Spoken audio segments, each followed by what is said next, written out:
Assalamualaikum anak-anak cerdas. Selamat pagi.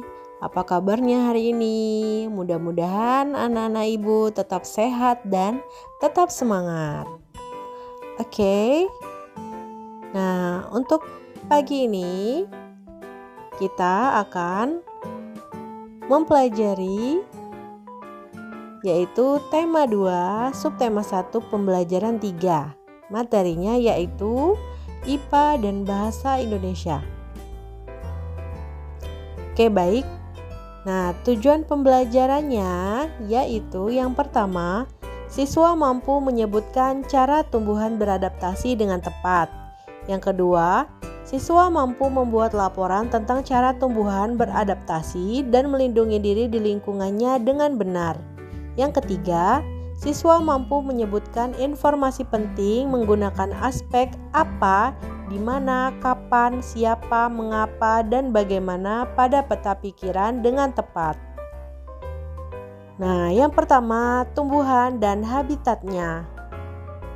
Habitat yaitu tempat asli suatu makhluk hidup tinggal dan berkembang biak. Nah, bagaimana ya tumbuhan beradaptasi? Jadi, tumbuhan dapat beradaptasi dengan lingkungan untuk mempertahankan hidupnya. Nah, tumbuhan memiliki beberapa adaptasi. Nah, kita lihat ya. Yang pertama, ada tumbuhan yang hidup di air disebut hidrofit. Yang kedua, di tempat lembab disebut higrofit. Dan selanjutnya di tempat kering disebut xerofit. Oke, kita masuk yang pertama, hidrofit. Nah, pengertiannya yaitu tumbuhan hidrofit adalah tumbuhan yang hidup di air. Tumbuhan air ini beradaptasi dengan tubuhnya yang terbenam, baik sebagian ataupun seluruh tubuhnya. Nah, kita lihat di sini contohnya teratai. Ya. Nah, adapun ciri-cirinya yaitu yang pertama, berdaun tipis dan lebar serta rata yang berfungsi sebagai media untuk mengapung pada permukaan air. Yang kedua, struktur pada daun yang lentur atau tidak kaku agar dapat menyesuaikan dengan tekanan dalam arus air. Yang ketiga, berakar kecil yang memudahkan air tersebar langsung ke daun. Baik, kita masuki yang kedua, higrofit. Nah, higrofit di sini pengertiannya adalah higro artinya basah atau lembab. Dengan demikian, tumbuhan higrofit adalah tumbuhan yang mampu menyesuaikan diri pada daerah yang lembab. Adapun ciri-cirinya yaitu memiliki daun tipis dan lebar. Yang kedua, daunnya memiliki banyak stomata agar proses penguapan lebih cepat. Dan yang ketiga, batang tumbuhan higrofit biasanya tidak tampak karena ada di dalam tanah dan daunnya yang masih muda biasanya melingkar atau menggulung. Contohnya di sini tumbuhan lumut.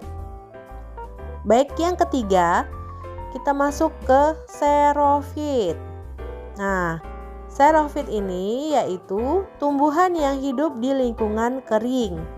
Ciri-cirinya berdaun tebal, luas, daun sempit, bentuknya bersisik atau berubah menjadi duri. Ada juga yang tidak memiliki daun. Yang kedua, seluruh tubuhnya dilapisi oleh lapisan kutikula atau lapisan lilin. Yang ketiga, batang tubuhnya tebal dan berongga seperti spons untuk menyimpan cadangan air. Dan yang keempat, akar panjang dan tersebar luas. Nah, di sini contoh tumbuhan xerofit yaitu kaktus. Nah, sekarang kita masuki tentang kata tanya. Ada beberapa kata tanya yaitu apa, mengapa, kapan, di mana, siapa, dan bagaimana. Nah, dari kata tanya ini, pengertiannya apa digunakan untuk menanyakan sesuatu yang berkaitan dengan berita maupun keadaan.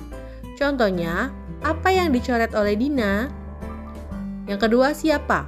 Berfungsi untuk menanyakan pelaku.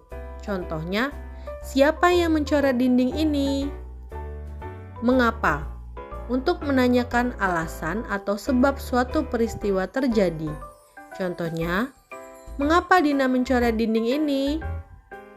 Yang keempat, bagaimana? Untuk menanyakan cara atau proses suatu peristiwa serta untuk menanyakan keadaan suatu hal. Contohnya, bagaimana cara Dina mencoret dinding? Kemudian, kapan? Untuk menanyakan waktu suatu peristiwa berlangsung. Contohnya, kapan dinding ini dicoret? Kemudian yang terakhir, di mana? Untuk menanyakan tempat suatu peristiwa terjadi. Contohnya, di mana alamat rumah Dina? Nah, demikian penjelasan tentang kata tanya. Nah, berikut tugas untuk hari ini. Silakan dikerjakan. Nah, demikian materi untuk hari ini. Selamat mengerjakan tugasnya. Semoga kita tetap terus sehat dan selalu bersemangat walaupun pembelajaran dari rumah.